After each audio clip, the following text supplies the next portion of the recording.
and interviews right from the show floor. We're actually almost done with the day, but worry not. You'll be able to check out our archive on e3.ign.com. Right now, Hill is here with Bioshock master Ken Levine to talk about Bioshock Infinite. Thanks, Naomi. So we're here to talk about Bioshock Infinite, and I think most importantly, we're here to talk about the new big bad enemy that is in this game. This is going to replace the big daddies that you know and love. This is something that is far more interesting, I think, than a big daddy because it has a real impact on the story. So we're joined by Ken Levine, who is the creative director over at Irrational Games. Ken, thanks for coming on. Glad to be here, Hillary. So can you maybe just explain who is Songbird and how does he fit in with the story of Bioshock? Sure. So, you've seen the character Elizabeth, that Booker is Booker, your character Booker's partner through this experience.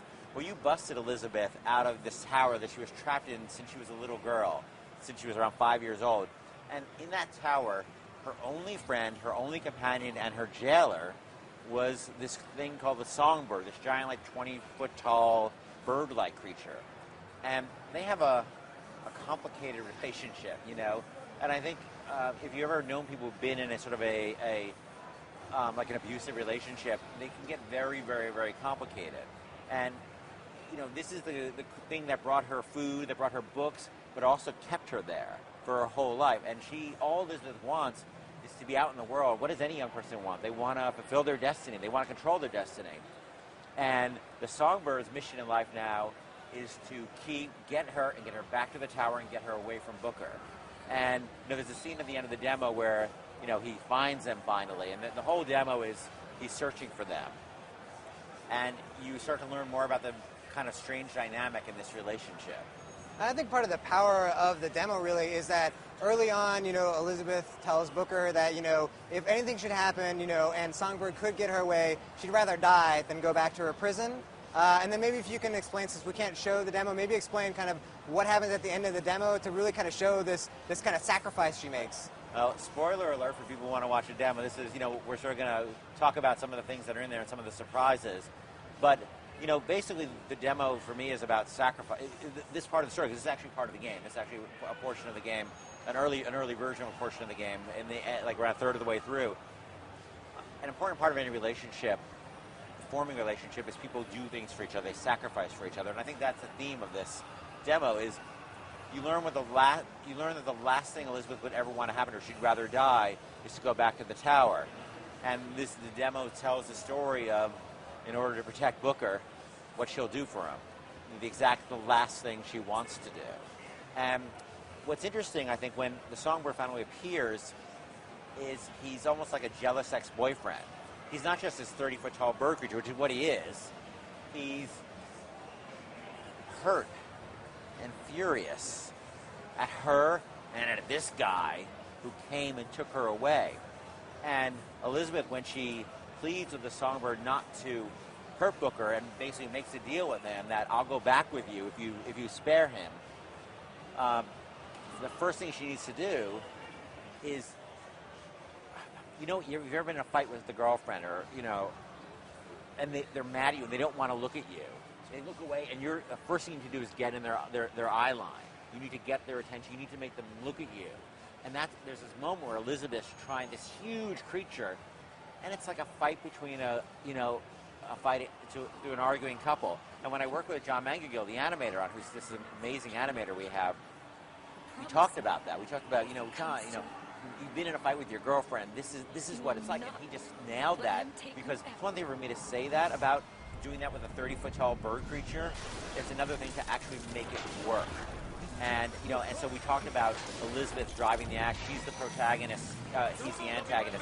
She wants something. He wants to keep it from her. He needs to get his attention and convince him. And it was really interesting to do that between a human and this thing. Doing that with two actors can naturally fall into that.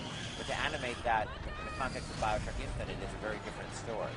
And I think, one of the things that's different about, Bioshock definitely has a theme of giant metal things sort of protecting, for good or better or worse, young women. But there's a big difference between Elizabeth and, the little sisters. Can you talk about that? Well, she's an adult, Elizabeth. She wants things in life. Little sisters, not only the children, They don't have any will at all. Elizabeth has enough will to know what she wants, but she can't get there. And so, by definition, because she's not a child, there are definitely, I think you're finding thematic connections between the Big Daddy and Little Sister and Elizabeth and Songbird. There are echoes there, but it's a very different relationship because Elizabeth's not a child. And she's an active participant in this relationship, and there's a lot of ambiguity in the relationship and a lot of strangeness. Like, I knew, if you've ever known people who've been in, unhealthy relationships, Sure.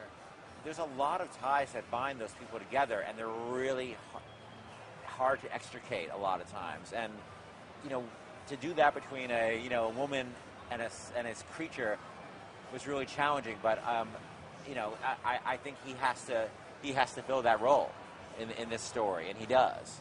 Well, let's take a quick look at the trailer that you guys released for E3, and we can see a little bit of the Songbird in that relationship. That is an oath you cannot keep. So this is that moment that we had mentioned at that point where Elizabeth is basically saying that she'd rather die than go back to that tower, which she's grown up in. Her entire life was spent basically in a room, right, locked away from. Yep. Looking out on the world. I know this is just little clips, from it. This is from the 15-minute trailer. But it does give you that sense of Songbird, and I think one of the other interesting things about the game is that, unlike the previous Bioshock, which was really kind of a dark, dank place, it is a place that had already fallen into ruin. This is actually a floating city, beautiful skies, big, wide, open. Has a very different feel to it, but it's still creepy. Yeah, well, I think, our challenge was not to repeat ourselves, right? We still want it creepy, but we didn't want to do it in the same way. And this world provides,